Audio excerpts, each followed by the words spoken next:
멀리는 전혀 신경 쓰지 않고 대신 릴리스에게 이 떠벌이가 누구냐고 묻는다.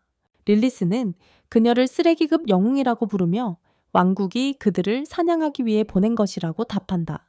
라고 멀리는 그녀의 예쁜 얼굴을 자세히 보기 위해 앨리스 쪽으로 돌진하며 짧게 미소 지은 후 손가락 한번 휙 움직여 그녀를 가볍게 날려버린다. 라고 그는 조롱하듯이 빛의 땅이 영웅을 선택하는데 점점 무딘 것 같다고 말하며 더 이상 검을 뽑지 않아도 그들을 물리칠 수 있다고 말한다. 그를 감탄시키는 유일한 것은 위에 떠있는 고래이며 아마도 그것이 그의 병을 적어도 이틀간 완화시켜줄 수 있다. 그동안 대연자가 앞으로 나와 멀린에게 자신이 마지막 십자군의 치욕을 되돌리기 위해 왔다고 말한다. 하지만 멀린은 그 사건을 전혀 기억하지 못하고 이 노인이 누군지도 모른다. 대연자는 자신이 그들의 마지막 전투에서 살아남은 유일한 인간이라며 기억을 되살리려 하고 그것을 큰 업적으로 내세운다. 마침내 멀리는 기억해내고 그가 오줌을 쌌던 그 겁쟁이냐고 묻는다. 그의 목숨을 구걸하며 만약 멀린이 그를 살려주면 더 많은 사람들을 선물로 보내겠다고 약속했다. 그래서 그가 악마왕으로서의 능력을 강화할 수 있게 하려는 것이었다. 이 말을 들은 영웅과 나머지 병사들은 충격에 빠져 믿을 수 없었다. 그들의 지도자가 그렇게 비열하게 굴었고 심지어 배신하려 했다는 사실에 대연자는 즉시 그 혐의를 부인하며 멀린을 거짓말쟁이로 부르며 말더듬으며 필사적으로 그를 침묵시키려 했다. 그는 모든 병사들을 동원하여 그들의 마력 전체를 모아 고래에게 전달했고 그 힘을 1000배로 증폭시켰다. 그러나 멀리는 여전히 그것이 그의 머리카락 한 가닥도 구부릴 만큼 충분하다고 보지 않는다. 고래가 공격을 시작하기 전에 그는 어둠의 칼을 뽑아 한번 휘둘러 모든 것을 산산조각 내어 그랜드 현자의 계획을 완전히 무너뜨린다. 그것이 바로 패배를 직감한 노인은 다시 무릎을 꿇고 이번에는 멸린의 발에 매달려 목숨을 구걸하며 모든 책임을 앨리스에게 돌리며 처음 공격한 것도 그녀의 아이디어였다고 주장한다. 그 순간 성에서 종소리가 울리며 시간이 됐다는 알림이 울린다. 7 마왕의 주간 회의. 그리고 멀리는 이제 주간 보고서를 제출해야 한다. 그는 그 사실을 뼈저리게 깨닫는다. 패닉에 빠져 머리를 쥐어뜯으며 성으로 급히 돌아간다. 왜냐하면 한 글자도 쓰지 않았기 때문이다. 그의 적들은 가장 무서운 마왕이 사실 서류 작업을 두려워한다는 사실에 완전히 할 말을 잃는다. 앨리스는 그를 중간에 막으려 하며 아직 전투 중임을 상기시킨다. 그래서 멀리는 그 자리에서 또 한 번 검을 휘두르며 전투를 끝낸다. 백이 공격으로 거의 간신히 방어한 앨리스를 제외한 모든 인간들을 전멸시킨다. 자신을 성으로 돌아와서 멀리는 다른 마왕들과의 회의에 참석한다. 그들은 이미 그가 어둠의 땅을 개선하는데 전혀 진전이 없다는 것을 알고 있다. 성과도 없고 진전도 없으며 당연히 보고서도 없다. 멀리는 자신을 변호하려 애쓰며 자신이 인간 군대 전체와 거대한 하늘을 나는 고래를 물리쳤고 진짜 일을 해왔다고 말하지만 아무도 신경 쓰지 않는다.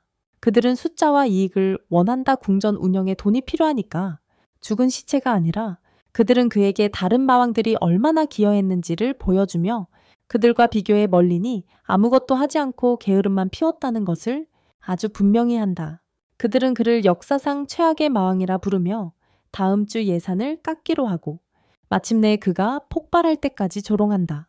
멀리는 자신이 수백만 적을 죽였고 처음 궁전을 혼자 지켰으며 나머지 6명의 약한 마왕들을 지켰다고 상기시킨다. 그는 이 모든 해 동안 안전했다고 믿는다.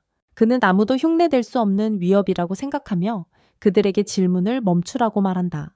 하지만 다른 이들은 여전히 동의하지 않고 그가 전장에 나설 때마다 막대한 피해를 입힌다고 지적한다. 욕망의 군주마왕 중 한 명이 멀린이 일으킨 모든 파괴를 적은 긴 목록을 꺼낸다. 그는 궁전을 118번 파괴했고 기반 시설을 망가뜨리며 전장 파이프라인을 31,000번 이상 부셨다. 이 모든 일로 인해 그들의 급여를 삭감하라는 지시를 받았다는 사실이 드러난다. 더 심각한 것은 현재 그는 왕국에 무려 66조 달러의 빚을 지고 있다는 것이다. 이 빚 때문에 가장 강한 마법사인 멀린조차도 너무 겁이 났던 것이다. 그 전보다 그는 달릴 수 없다. 그는 사임할 수도 없다. 빚을 갚기 위해 일해야 한다. 참담한 회의 후 멀리는 탈출을 결심한다. 그는 빚을 피해 영원히 마왕의 궁전을 떠날 계획으로 몰래 빠져나가고 있다. 조용히 도망치던 중 갑자기 릴리스가 뒤에서 나타나 그를 반쯤 놀라게 한다. 그는 릴리스에게 자신의 대담한 계획을 말하며 자신이 떠나면 다른 이들이 자신에게 얼마나 의지마침했는지 깨닫고 돌아오라고 애원할 거라고 기대한다. 심지어 그는 자신의 영광스러운 복귀를 상상하며 킥킥대기까지 한다.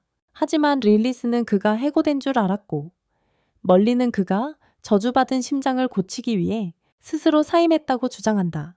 그 심장은 점점 작아지고 있다고 한다. 저주는 실제지만 이 녀석은 분명 변명을 하고 있다.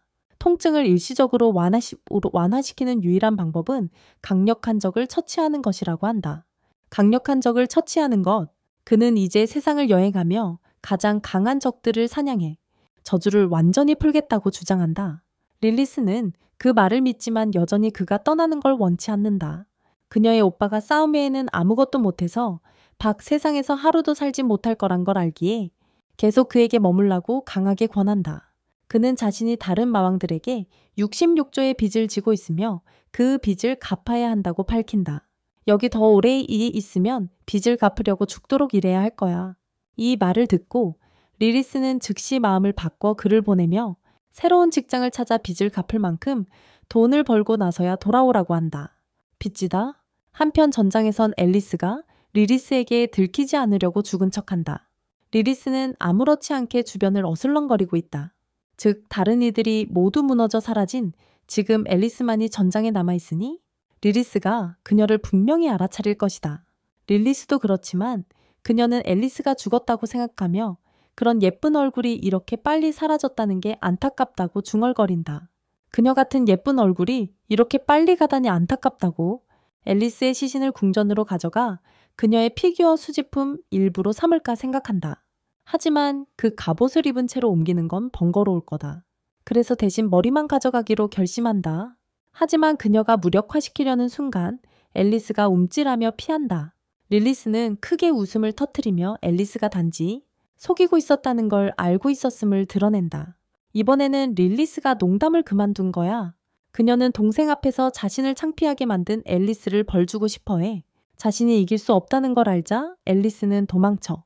고양이와 쥐놀이를 좋아하는 릴리스는 2마리의 늑대를 불러서 예쁜 작은 쥐를 쫓게 해. 한편 멀리는 해안에 도착해. 마귀 대륙을 탈출하려면 마귀 바다를 건너야 해. 그는 현명자의 군대가 남긴 배들을 보고 운이 좋다고 생각해. 멀리서부터. 하지만 그가 부두에 도착했을 때 모든 배가 완전히 파괴된 것을 보고서야 자신이 적들을 쓸어버릴 때 사용한 그 배기 공격이 배들도 함께 파괴했다는 것을 깨닫는다. 불행히도 악마들은 수영을 할 수 없으며 물속을 걸어 다닐 수 있는 방법이 있음에도 아말리이다. 그로 인해 멀리는 완전히 갇혀버렸고 어떻게 이곳에서 빠져나갈지 고민하게 된다. 그는 작은 배를 가지고 있지만 바다를 건너는 것은 너무 번거로워서 그에게는 그때 앨리스가 달려오고 있는데 여전히 늑대들에게 쫓기고 있었다. 죽음이 임박했음을 깨닫고 그녀는 마침내 주인의 말을 기억한다. 그들이 항상 그녀에게 영웅이 되지 말라고 말했지만 그녀는 아직 너무 약했고 비인간 전사들과 맞설 수 없을 것이라고 그때 앨리스는 주인의 말을 듣지 않고 유명해지고 싶어 했다. 더욱이 황량한 눈 덮인 산속에서 주인과 함께 지내는 것이 그녀를 믿게 만들었다. 그녀는 결코 꿈에 그리던 왕자를 찾지 못할 것이다. 이제서야 그녀는 주인이 옳았다는 것을 이해한다. 이 세상은 너무나도 무섭다. 그녀는 신들에게 단 한 번만 살게 해달라고 기도하며 기술을 연마한 뒤에야 다시 나가겠다고 약속한다. 어떻게든 힘을 모아 늑대 하나를 물리친다. 하지만 다른 늑대는 진짜 악마 모습으로 변해 그녀를 완전히 압도한다. 죽음 직전 그녀는 자비를 구하며 절망에 빠지고 싶다고 외친다. 사랑하고 아이를 낳고 죽기 전까지. 그때 그녀의 뜻밖의 구원자 멀린이 하늘에서 내려와 아무렇지 않게 마귀 늑대를 무해한 작은 강아지로 바꿉니다. 그는 앨리스를 바라보며 그녀를 노예로 만들어서 자신이 무료 노동력을 얻으려는 악마 같은 생각을 합니다. 그는 앨리스를 반쯤 완성된 영웅이라 부르며 자신이 그녀의 생명을 기술적으로 2번 구했으니 이제 그녀는 자신에게 속했고 노예가 되어 그 빚을 갚아야 한다고 상기시킵니다. 그녀가 반응하기도 전에 그는 그녀를 들어올려 작은 노 젓는 배로 데려간다. 이전부터 계획했던 대로 그녀를 노로 사용하는 바의 엔진으로 삼아 악마의 바다를 건너려는 것. 그가 직접 할 만큼 게으르기 때문이다. 왜 이렇게 되어야만 했을까? 앨리스는 사악한 마왕을 물리치고 영광을 차지하며 잘생긴 왕자와 결혼하는 게 목표였다. 그랬는데 이 십자군 원정은 그녀가 잘생긴 왕자를 붙잡는 것으로 이어질 예정이었지만 실제로 그녀가 잡고 있는 건 목재로 만든 노뿐이다. 한편 달리 할 일이 없는 멀리는 포즈를 취하며 오라를 모으고 있다. 그는 앨리스에게 자신의 노예라는 신분을 소중히 여기라며 축복이라고 말한다. 하지만 앨리스는 이른바 축복이 보수도 없고 휴식 시간도 전혀 없다고 중얼거린다. 어쨌든 그녀는 계속 배를 젓고 고향에 도착하면 이 수모를 1000배로 갚겠다고 말한다. 그녀는 분노를 모아 배를 엄청 빠르게 젓는다. 하지만 출렁이는 파도 속에서도 멀리는 단단히 서 있다가 그가 균형을 잡기 위해 발을 보트에 고정했다는 걸 깨닫는다. 웃음. 낮은 밤으로 바뀌고 앨리스는 결국 끊임없이 노를 젓느라 지쳐버린다. 반면에 멀리는 어디서 나타난 건지 모를 난로를 꺼내. 맛있고 김이 나는 식사를 직접 요리한다. 음식 냄새를 맡으며 그는 앨리스에게 왜 노를 그만뒀냐고 묻고 자신이 본 중 가장 쓸모없는 영웅이라고 부른다. 앨리스는 더 이상 이 남자를 믿지 못한다. 인내심이 한계에 다다르자 그녀는 패드를 그에게 던지고 그만두겠다고 말한다. 일을 다시 시작하게 하려던 멀리는 자신의 음식을 나누겠다고 제안한다. 처음에 앨리스의 자존심이 허락하지 않지만 배가 꼬르륵거리기 시작하자 그녀는 결국 양보하고 음식을 먹는다. 그 맛이 너무 좋아서 멀린을 주인이라고 부르기 시작하고 눈물을 흘리며 자신에게 척추가 전혀 없음을 인정한다. 고기의 냄새에 이끌려 악마 상어들이 몰려들고 겁먹은 앨리스는 곧장 머린의 무릎에 앉는다. 머리는 살짝 눈길을 주기만 해도 상어들을 쫓아낸다. 앨리스는 왜 갑자기 저 괴물들이 도망쳤는지 궁금해하고 머리는 놓치지 않는다. 기회를 잡아 자랑한다. 이 바다 전체에서 가장 강한 생물은 바로 자신이라고. 그가 그래서 상어들이 겁먹은 거야. 하지만 앨리스는 그게 다는 아니라고 생각한다. 그녀는 이 바다 아래에 바다 괴물이 살고 있다는 소문을 들었고 그들이 만나는 일이 없기를 바란다. 공격을 피하기 위해 들은 바로는 성스러운 용의 배설물을 선박에 바른다고 한다. 이 말을 듣고 마법사 멀리는 드디어 앨리스의 군대가 냄새가 심했던 이유를 깨닫는다. 그녀는 방어적으로 반응하며 아주 긴 연설을 시작하는데 성스러운 용의 똥이 금보다 더 가치 있다고 말한다. 하지만 알고 보니 용이 수수께끼처럼 사라졌다고 한다. 그녀의 말에 조금이라도 진실이 있다면 멀리니 용통을 판다면 드디어 일을 하지 않고도 빚을 갚을 수 있다는 뜻이다. 그래서 그는 악마 짐승을 묶는 계약 수정구를 꺼내며 그가 버키라 이름 붙인 성룡을 소유하고 있다고 밝힌다. 이제 그는 버키의 똥을 이용해 빚을 갚으려 하며 더 이상 대륙을 떠날 필요가 없다는 사실에 약간 기뻐한다. 그러나 갑작스러운 운명의 반전으로 멀린의 손이 미끄러지고 수정구가 바다로 떨어지고 만다. 크리스탈을 잃고 멀린이 수영을 못하게 되자 그는 앨리스와 함께 빛의 땅으로 가는 것 외에는 선택지가 없다. 계속 나아가던 중 갑자기 바다가 얼마나 잔잔해졌는지 눈치챈다. 주변에 물고기가 전혀 보이지 않자 멀리는 강력한 포식자가 근처에 있다고 의심한다. 그가 그렇게 말하는 순간 바다 괴물이 그들 아래에서 모습을 드러낸다. 하지만 멀리는 괴물과 맞서지 않고 자신이 수영을 못한다고 앨리스에게 털어놓는다. 그래서 앨리스가 직접 나서서 검으로 받아 괴물을 찌르지만 전혀 상처를 입히지 못할 뿐더러 괴물을 더욱 화나게 만듭니다. 멀리는 괴물이 무가치한 존재임에도 불구하고 그들을 바다 건너편으로 데려다주는 중요한 일을 하게 설득하려 합니다. 하지만 괴물은 그에게 침을 뱉습니다. 그리고 주변의 모든 물을 빨아들이며 그들을 삼키려고 합니다. 배가 곧 부서질 위기에 처하자 멀리는 마침내 검을 뽑아 한 번 휘둘러 괴물을 죽입니다. 멀리는 오만하고 뻔뻔할지도 모르지만 한 가지는 이제 앨리스에게 분명하다. 멀리는 존재하는 가장 강한 존재다. 남은 여정은 순조롭게 흘러가고 얼마 지나지 않아 그들은 해안에 도착한다. 멀리는 이번 여행이 자신에게 얼마나 힘들었는지 말하지만 그는 그저 게으름 피우고 앨리스를 시키기만 했을 뿐이다. 앨리스는 그의 위선을 지적하지만 멀리는 자신이 현명하게 명령함으로써 기여했다고 말한다. 그렇지 않았다면 절대 해안에 도착하지 못했을 것이다. 그래, 맞아. 어쨌든 멀리는 앨리스가 더 이상 자신의 노예로 두기에는 너무 쓸모없다고 생각해서 그녀를 해고하고 슬퍼하지 말라고 말했어요. 원래부터 그런 의도가 아니었으니까.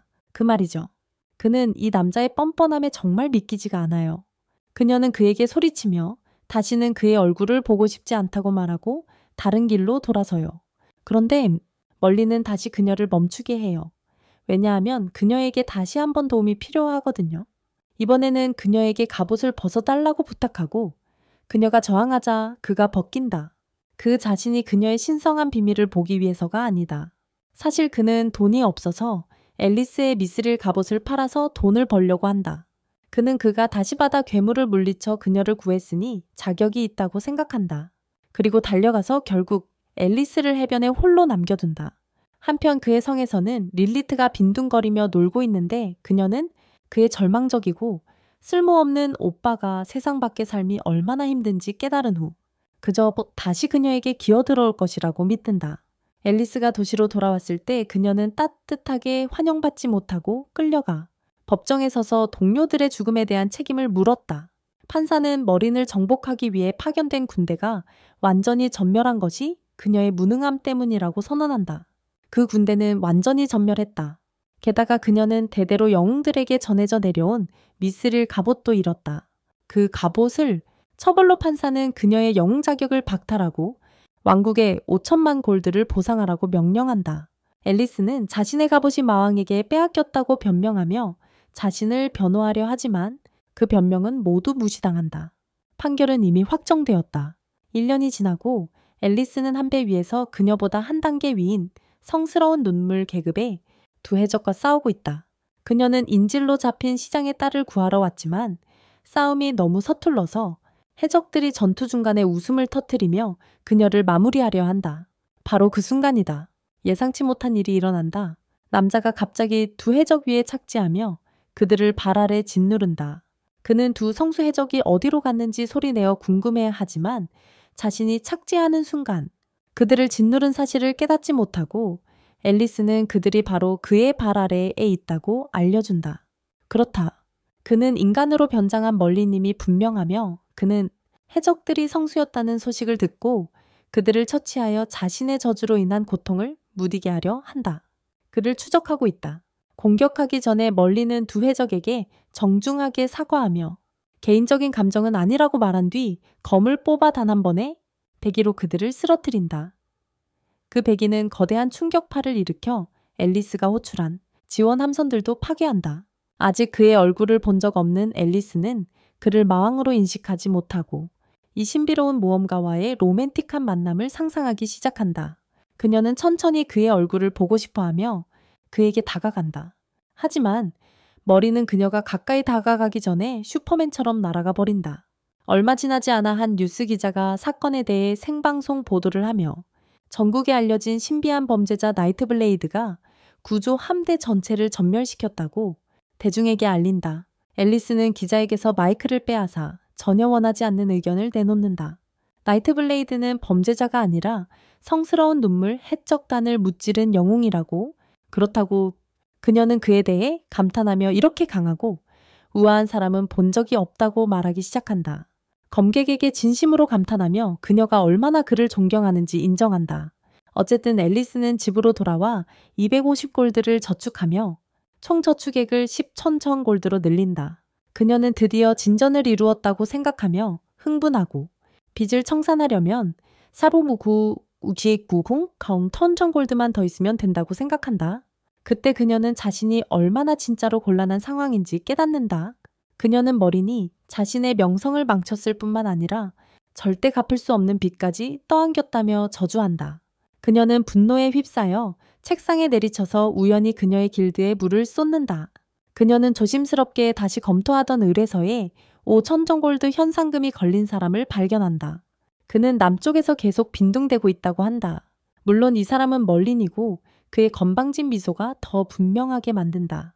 앨리스도 의심하기 시작하지만 곧 그 생각을 일축한다. 마왕이 빈둥거릴 정도로 하찮은 짓을 하지 않을 것이라고 확신한다. 어쨌든 그녀는 다른 일들이 있다. 떠나기 전에 그녀는 나이트블레이드의 뒷모습 사진을 숭배하고 입맞춘다. 그녀는 빚을 갚을 수 있을 만큼의 행운을 달라고 간절히 기도한다. 동시에 그녀는 마왕이 자신보다 10배는 더 심한 끝없는 빚에 빠지길 저주한다. 적어도 그녀의 빚보다 10배는 심한 빚에 빠지길 바란다.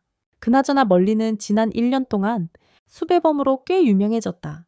하지만 그의 자존심을 가장 상하게 하는 것은 그에게 붙은 현상금이 겨우 5로톤텀천 골드라는 점이다. 그는 배가 고파올 때까지 계속해서 오라를 채집하다가 포즈를 멈출 수밖에 없었다. KK. 그는 자신의 불운을 우리와 함께 나누며 거대한 계획인 미스릴 갑옷을 팔아 엄청난 부자가 되려고 했던 이야기를 해줘요. 그 계획이 몇 주 만에 모든 돈을 날리면서 깨졌다는 걸요. 그 이후로 그는 떠돌이로 살면서 사기를 치며 살아가고 있어요. 생존을 위해 뭐든 하는 거죠. 이제 그는 다음 목표를 찾으며 작은 마을에 도착했어요.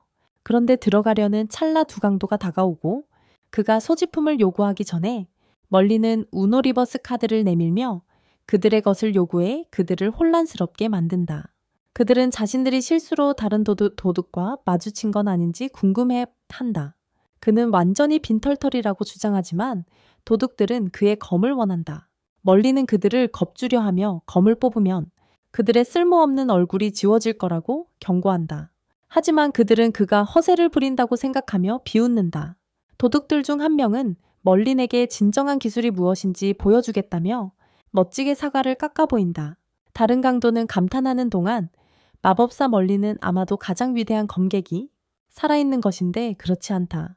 그들에게 진짜 기술이 어떤 것인지 보여주기 위해 그는 차분히 어린 강도를 뒤에 두고 검을 뽑아 한 번의 움직임으로 나이든 강도를 조각내며 강도의 진짜 도깨비 형태를 드러낸다. 어린 강도는 공포에 질려 자신도 도깨비임을 드러내고 도망치며 목숨을 구한다. 사과를 떨어뜨리는데 멀리는 기꺼이 그것을 먹고 마을로 향한다. 그 어린 도깨비는 결국 왕에게 사건을 알린다. 고블린 왕은 이것을 그들의 평화조약 위반으로 간주한다. 인간들과의 사실 이것이 그의 계획이었어요. 그는 자신의 친척 몇 명을 인간으로 위장시키고 흩어지게 했어요. 갈등을 조장하기 위해 이제 어느 멍청한 사람이 미끼를 물었으니 고블린 왕이 준비됐다. 그는 병사들에게 인간 마을을 습격하고 모든 것을 약탈하며 여성과 아이들을 노예로 삼으라고 명령한다. 한편 릴리스는 머리니 빛의 땅에서 얼마나 잘 지내는지에 대한 편지를 받는다. 그는 지금 웅장한 성에 살고 있으며 수백 명의 하인들이 그를 모시고 있다고 한다. 수백 명의 하인들. 그래 친구야. 내 성은 텐트와 개 한 마리이고 수백 명의 하인이다. 편지에는 머리니 여성들 사이에서 매우 인기가 많아 사인을 받으려고 줄을 선다고도 적혀 있다. 사인을 받으려고 줄을 섰다고. 하지만 진실은 전혀 다르다. 사실은 현상금 사냥꾼들이 그를 쫓아 줄을 선 것이다. 어쨌든 멀리는 릴리스에게 걱정하지 말라고 말하며 그의 삶이 매우 즐겁다고 한다. 그리고 다른 마왕들이 공식적인 사과문을 들고 그를 돌아오라고 애원하지 않는 한 절대 돌아오지 않을 것이라고 한다. 공식적인 사과문과 함께 애원하지 않는 한 릴리스는 오빠가 어떻게 지내는지 듣고 기뻐하며 그가 굶어 죽을 걱정은 안 해도 된다는 사실에 안심한다. 멀린이 공짜로 먹고 살던 마을로 돌아가자.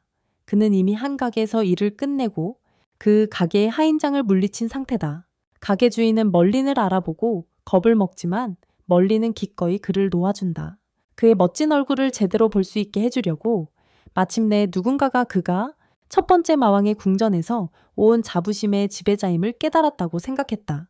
하지만 상인은 그를 남쪽의 하찮은 무임승차자로만 인식했다. 그로 인해 그는 자신의 모든 마왕으로서의 명성이 사이드 퀘스트 때문에 망가졌다는 사실에 절망했다. 어쨌든 상인은 도움을 요청하며 남쪽에 무임승차자가 나타났다고 소리쳤다. 순식간에 사방에서 지원군이 몰려왔다. 쓸데없는 싸움을 피하고자 멀리는 자신이 아니라며 달려가며 소리쳤다. 무임승차자.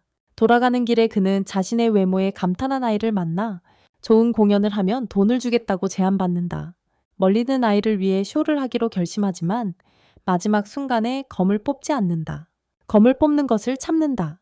아이에게 상처가 날 위험을 감수하고 싶지 않기 때문이다. 그럼에도 불구하고 그는 충분히 했다고 생각하며 공연 대가로 최소 10골드를 요구한다. 공연료로 하지만 그 아이는 그렇게 쉽게 속지 않아 거절하며 말했어. 머린 실패한 패배자라고. 사람들을 속이려고 하고 정작 정직한 일은 하지 않으려는 게 싫다고. 머리는 이 12살짜리에게서 받은 무례에 지쳐서 복수하기로 결심했지. 아이의 아이스크림 콘을 빼앗아 바닥에 내던졌어. 그 아이는 머린을 악마라고 부르지만 머리는 그 말을 모욕으로 여기지 않아. 왜냐하면 그게 바로 그가 누구이기 때문이야. 그는 반대 방향으로 걸어가며 떠나고 바로 그때 마차가 도착하고 앨리스가 내려온다. 그녀는 임무를 띠고 모험가 무리와 함께 도착했으며 그중 한 명은 왜 앨리스의 영웅 지위가 박탈되었는지 궁금해한다. 그때 멀린에게서 앨리스의 갑옷을 산 남자가 자신의 새 책을 발표하는데 그 책에서 그는 마왕이 영웅 앨리스를 노예로 삼아 신체적, 정신적으로 고문했다는 내용을 상세히 밝힌다.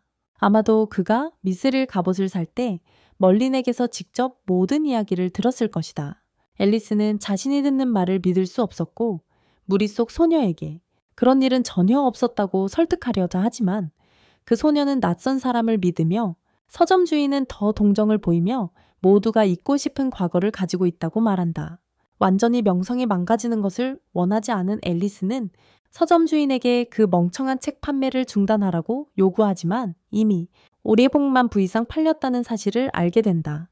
이 말을 들은 앨리스는 자신의 사회적 삶이 죽었다고 느끼며 우울증에 빠진다. 트라우마에서 마침내 회복한 후 그들은 마을에서 멀지 않은 동굴에 사는 고블린 도적단을 사냥하는 임무에 대해 논의한다. 하지만 그 전에 그룹 내 커플이 결혼할 계획을 발표하는데 앨리스는 불길하게 느낀다. 뭔가 이 이름 없는 조연들이 플롯을 위해 죽을 것만 같기 때문이다.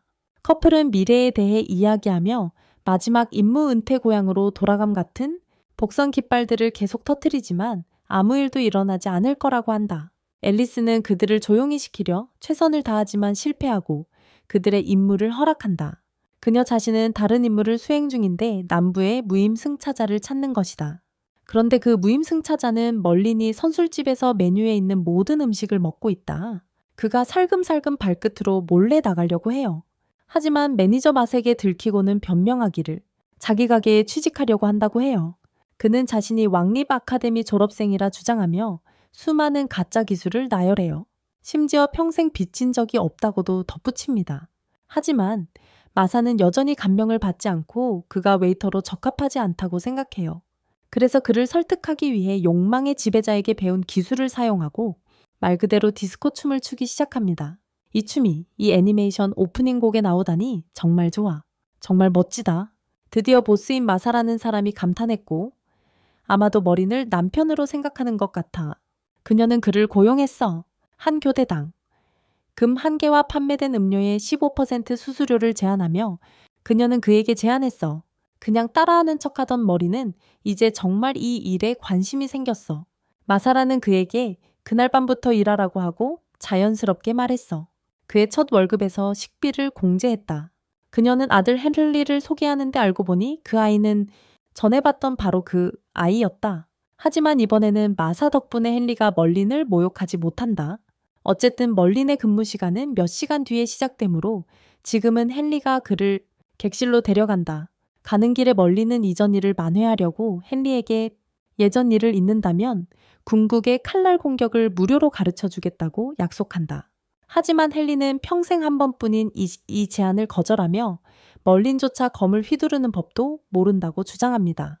그는 자랑스럽게 말하길 자신이 훈련받고 싶은 유일한 사람은 나이트블레이드이며 그는 정의를 사랑하는 자경단 영웅으로 숭배한다고 합니다. 멀린은 매우 감격하며 자랑스럽게 헨리에게 자신이 바로 나이트블레이드라고 밝힙니다. 하지만 헨리는 감탄하는 대신 그를 방으로 밀치고 거짓말에 지친 채 떠나버립니다. 반면 모험가들의 그룹은 정복을 위해 출발합니다. 고블린 도적단이 이제 고블린 군대에 포위당했고 절망에 빠졌어요. 끝이네요. 누가 그걸 예상했을까요? 아마 앨리스는 몰랐겠죠. 그 소녀는 곧 죽임당할 위기에 처했고 그녀를 구하기 위해 남자친구가 고블린 마법사와 거래를 합니다. 다시 선술집으로 돌아오니 새로운 직원은 반은 게으름 피우고 반은 서빙을 하고 있어요. 그는 꽤 빨리 서빙하고 있지만 손님들은 만족하지 않아서 계속 불만을 표하고 있어요. 일반자 손님 음료 즐기세요? 서비스입니다. 하지만 멀리는 신경 쓰지 않고 고객에게 그가 직접 서비스를 받는 것에 영광스럽게 느껴야 한다고 말합니다. 하지만 멀린이 무례하게 구는 건 남성 고객들에게만 그런 것 같고 그는 여성들에게는 언제나 제대로 된 웨이터처럼 행동하며 무료 케이크도 줍니다. 형은 여기서 다른 사람의 여자친구를 훔치며 정말로 여기 있는 모든 여성들 앞에서 공연을 펼치고 그녀들이 그를 사랑하는 모습입니다. 반면 남성들은 그냥 말하자면 자신감이 더 이상 허락하지 않을 겁니다. 이리 와. 그래도 주점 주인 마사는 자신의 주류 판매가 급증해서 기뻐하며 멀린을 최고 실적자라고 칭찬한다. 멀린은 마사의 칭찬을 녹음해 다른 통치자들에게 보여주고 싶어 한다. 그들은 그를 무능력자로 여기기 때문이다. 마사에게 돌아와서 그녀는 이 마을의 모든 여자들이 멀린에 대해 열광하고 있다고 말하며 이 기회를 살려 그의 정보를 신문에 실으려 한다고 한다. 멀린은 만약 그런 일이 일어나면 자신이 가장 무서운 악마 군주로서의 명성이 훼손될 것을 알고 있다. 그 일이 일어나지 않길 바라며 그는 마세게 하지 말아달라고 간청하며 조용히 지내고 싶다며 대신 모든 손님을 잘 모시겠다고 약속한다. 마사는 멀린의 매혹적인 말에 넘어가고 아마도 문자 그대로 그에게 빠져든다. 하지만 그녀의 아들 헨리가 그것을 허락할 리 없다. 그는 이 무임승차자가 자신의 새아빠가 되는 걸 원하지 않고 만약 엄마를 건드리면 자신이 그를 때릴 거라고 멀린에게 경고한다. 멀린은 마사 앞에서 멋지게 연기하지만 마음속으로는 정말로 혼내주고 싶어 한다.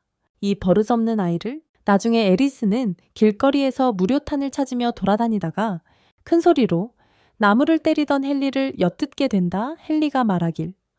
교훈을 줄게 너 무료탄아. 그는 헨리에게 현상금 사진을 보여주고 헨리는 어떻게든 머린의 사악한 웃음을 알아채지 못한다. 그는 그녀에게 자신이 말하던 무료탄이 엄마의 선술집에서 일한다고 말한다.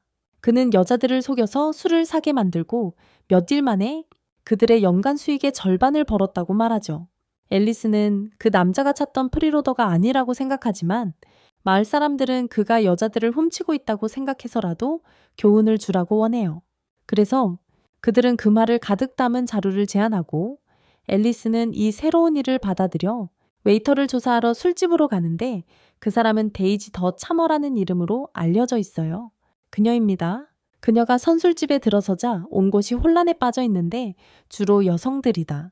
그들은 머린을 향해 소리치고 박수를 치고 있는데 머린은 과장된 살사춤을 추고 있다. 그의 눈은 가려져 있지만 미소는 현상금 사진과 확실히 일치하고 앨리스는 그가 남부의 무임승차자임을 확인한다. 하지만 그녀는 소란을 피우고 싶지 않다. 그가 훌륭한 도주 수단을 가지고 있음을 알기에 먼저 어둠 속에서 그에게 다가가려 한다. 그러나 다가가자 스포트라이트가 그녀를 비추고 머린이 그녀를 알아본다. 그는 물론 그녀의 무가치한 존재를 인정하지 않고 그녀를 강제로 그와 춤추게 한다. 하지만 곧 그는 그녀가 1년 전에 자신을 노예로 삼았던 반쯤 만들어진 영웅임을 깨닫고 그와 동시에 앨리스는 남쪽의 게으름뱅이 마법사 멀린이 바로 그라는 사실을 깨닫는다. 그 깨달음은 그녀를 완전히 굳게 만들지만 그가 이미 얼마나 그녀의 삶을 망쳤는지 기억하며 그녀는 검을 잡고 그의 얼굴을 재빨리 찔러보려고 한다. 멀리는 물론 그녀의 모든 공격을 피하며 그녀에게 요청한다. 합리적으로 그들에게는 오래된 아는 사이임을 상기시키지만 앨리스는 그를 자신의 아는 사람으로 여기지 않으며 복수를 원한다고 말한다. 멀리는 그녀 위에 올라타고 그녀를 진정시키기 위해 그들이 함께했던 시간과 어떻게 지냈는지에 대해 이야기한다. 앨리스는 눈물을 터뜨리며 멀린에게 해변에 그녀를 그런 상태로 남겨둔 것에 대해 후회가 없는지 묻는다. 그는 그녀에게 얼마나 큰 상처를 줬는지 표현하며 자신이 겪은 모든 일을 그의 탓으로 돌린다. 그래서 그녀는 그에게 진정한 남자라면 책임을 지라고 말합니다. 그녀의 말은 다른 맥락으로 해석될 수 있고 여자들은 전혀 다른 의미로 듣습니다. 완전히 다르게 말이죠. 그들은 멀린이 그녀를 이용한 뒤 자신이 얼마나 나쁜 사람인지 깨닫고 버렸다고 생각합니다. 그가 얼마나 나쁜 사람인지 말이죠. 그들은 떠나기로 결심합니다. 멀린은 앨리스에게 여자들에게 오해를 풀라고 요구하지만 그녀는 계속 울면서 갑옷을 돌려달라고 말합니다. 이 술집은 이 상황을 해결하기 위해 문을 닫고 마사도 앨리스가 멀린의 여자친구거나 그런 줄 알고 마음 아파하며 그에게 말한다. 그와 그녀 사이의 모든 걸 정리하라고. 멀린은 참을 수 없다. 그는 앨리스에게 울지 말라고 말한다. 자신이 울어야 할 사람은 자신이라고 생각하기 때문이다. 그는 그녀를 탓하며 장면을 만들고 공연을 망친 것에 대해 비난한다. 그의 평판이 더럽혀졌을 뿐만 아니라 오늘 밤에는 팁도 받지 못했다. 하지만 앨리스는 자신이 한 모든 일이 정당하다고 믿고 있습니다. 그녀는 머린에게 갑옷을 돌려주면 그를 내버려 두겠다고 말합니다. 머린은 이해하지 못합니다. 그는 그것이 앨리스가 여러 번 자신을 구해준 대가로 그에게 준 선물이라고 정말 믿고 있기 때문입니다. 그리고 설령 그가 그녀에게서 빼앗았다 해도 그는 그게 정당하다고 생각합니다. 왜냐하면 수년간 빛의 땅이 어둠의 땅으로부터 많은 것을 약탈해 왔기 때문입니다. 하지만 앨리스는 상관하지 않고 단지 갑옷을 되찾길 원합니다. 왜냐하면 그녀가 그것을 왕국에 돌려주면 왕국이 그녀의 빚을 탕감해 줄지도 모르기 때문입니다. 불행히도 멀리는 그것을 수천만 골드 코인에 팔았고 금세 다 써버렸어요. 그는 그것을 금세 다 써버렸어요.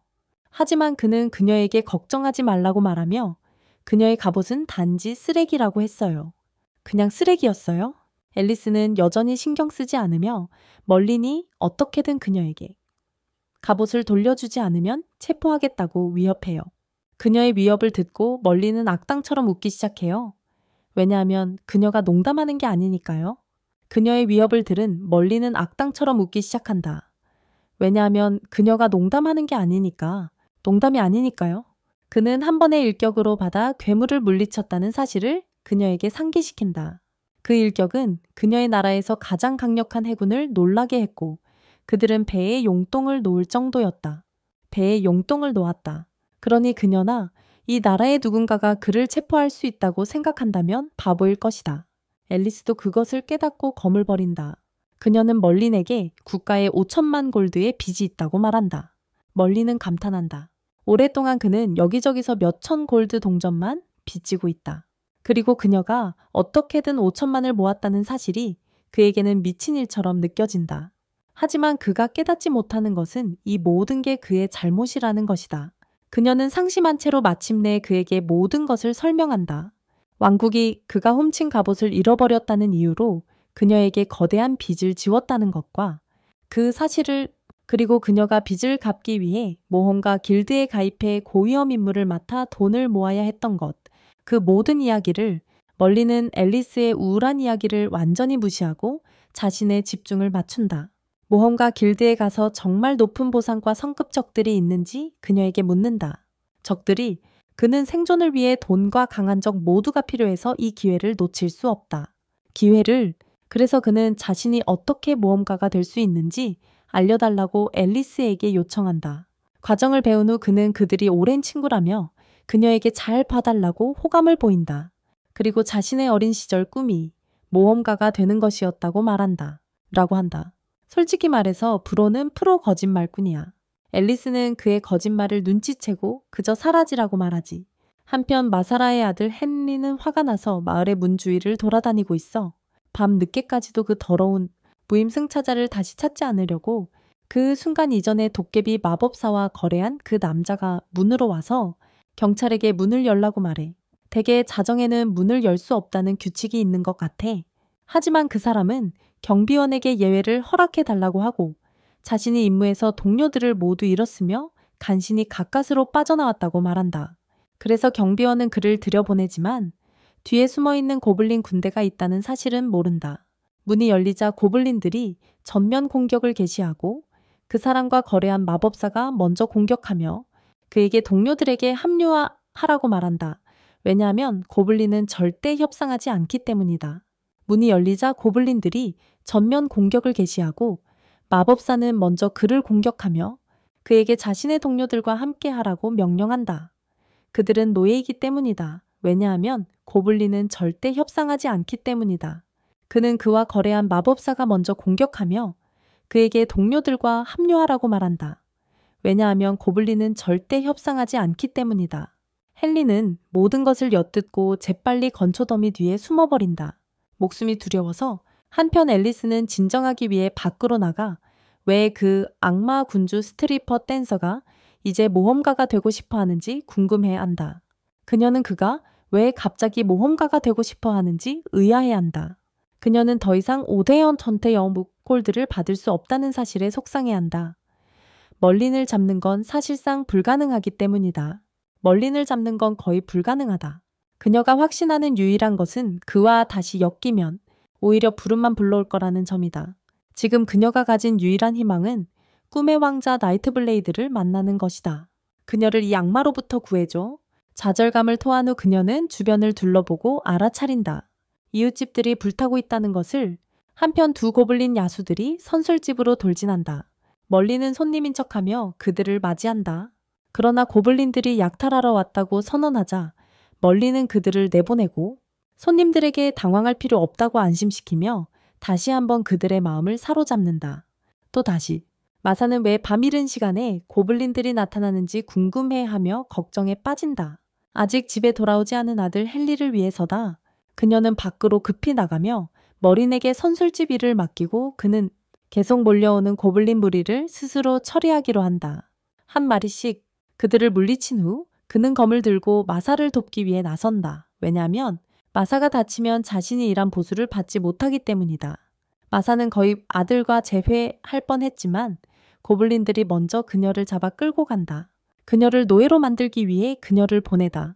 헨리는 도우려봐 하지만 다리가 움직이지 않는다. 그는 무의식 중에 숨을 곳을 벗어나면 죽음만이 기다리고 있다는 것을 안다. 반면 멀리는 태연하게 혼란 속을 지나치며 고블린들을 무시한다. 하지만 고블린들은 매번 그를 공격하려는 실수를 계속하고 그때마다 그들은 몰살당한다. 앨리스는 멀린에게 맞서며 그가 고블린들과 공모해 마을을 공격했다고 확신한다. 그녀는 그렇게 믿는다. 멀리는 영웅이 어떻게 그렇게 낮은 IQ를 가질 수 있냐고 반문한다. 그는 자신 강대한 마왕이 오크 같은 한심한 생물들과 손을 잡을 만큼 추락하지 않았다고 분명히 말한다. 앨리스의 멍청한 비난에 신경 쓸 시간이 없어 그녀를 무시하고 걸어가 버린다. 그녀는 마을 사람들을 구하기 위해 오크를 몰아내는데 함께하자고 제안하지만 그는 공짜로 해주는 것이 아니며 1만 골드를 요구한다. 물론 앨리스에겐 돈이 없고 그가 그녀가 5천만을 빚진 이유다. 그래서 그녀는 그에게 한 푼도 지불하지 않을 거야. 더 이상 할 말이 없어진 메를린은 자리를 떠나고 앨리스는 스스로 마을을 지킬 수밖에 없게 된다. 그녀는 얼음 마법을 사용해 고블린들을 하나씩 쓰러뜨리며 싸우기 시작한다. 숫자가 점점 많아져도 그녀는 포기하지 않는다. 그때 고블린 마법사가 나서서 앨리스에게 도전하며 그녀 같은 엘리트 마법사라도 혼자서 군대 전체를 이길 수 없다고 주장한다. 바로 그때 마을에 처음 들어온 메를린을 피해 도망쳤던 젊은 고블린 하나가 고블린 마법사에게 울며 달려와서 저 괴물 같은 놈을 봤다고 신고했어요. 그 놈이 도시 반대편에서 우리 전사들을 반쯤 쓰러뜨렸다고요. 고블린 마법사는 부하들의 눈을 통해 살펴봅니다. 이것으로 1부는 끝났어요. 하지만 여러분 2부를 기다릴 필요 없어요. 이미 제 2채널에 업로드했거든요. 링크는 끝 화면과 고정 댓글에 있어요. 시청 즐기세요.